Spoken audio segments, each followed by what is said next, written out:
Bandeko babolingo mbote na bino baibo mesana kolanda chaîne na biso ya www.zumelmail.com. Lelo tozali na esengo mpona kopresente bino ba émission na bino oyo bomesana kozela. Ngai papa Roger Babo lelo na kopresente bino ba émission oyo bomesana kozela mokolo na mokolo mpona kotalisa na bana ya Congo eloko nini oyo tobombeli bango.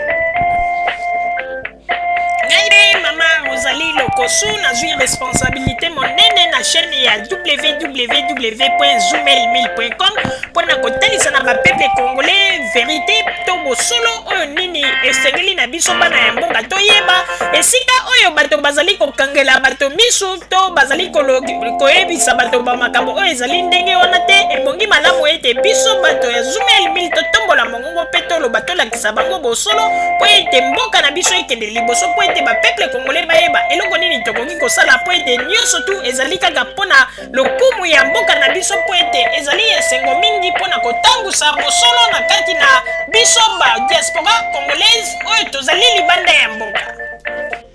Na ntango oyo bozala kaka bisika bozali nde bokolanda basango ya www.zumelmail.com. Allô? Bonjour, maman Roselyne na papa Rose. Et maman Roselyne na papa Roger. Sanda la kisinga prophétie. Alobi. Na bomba likambo te. Na pele la mokili mobimba. Kabila kozala mokonzi. Azali moïse na biso. Alibere biso. Na bomba yango te. Na bomba yango te. Populi yango. Kabila kabanja koleka Joseph. Akoleka. Na jato nazoloba leluyo. Joseph Kabila koleka kozala président. Tshisekedi akotika na kokoma président ata mokolo moko te. Kaka ezolobela ngai. Nzambe alakisi ngai lelo oyo. Yango nasi nalobi. Nakoloba na media mosusu. Nakobenga Kongo mikili. Nakobenga Kongo number 1.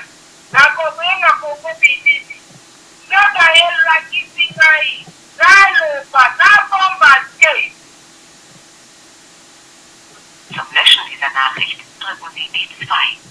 Zum Speichern. Bandeko babolingo na bandi duti kolanda émission na biso oyo tosilaki kolikisa yango po ete boyeba basango nini oyo bino bobande kozela na bandi ete moto na moto asili kotire leson na ye na oyo esili kolobama na esika oyo yango ete tosengi na bino ete boboto ezala na bino na bafamille esika bozwani na bandi ete mbala ya nsima biso boto ya Zumelmail tokozanga te mpona kopesa bino lisusu basango oyo esengeli mpona bino tosiki wana mpona lelo merci mingi www.zumelmail.com ezali wana mpona bino na bandi ete bokozala dossier te nsima ya bangonga nde boyebi nini oyo tobomeli bino merci.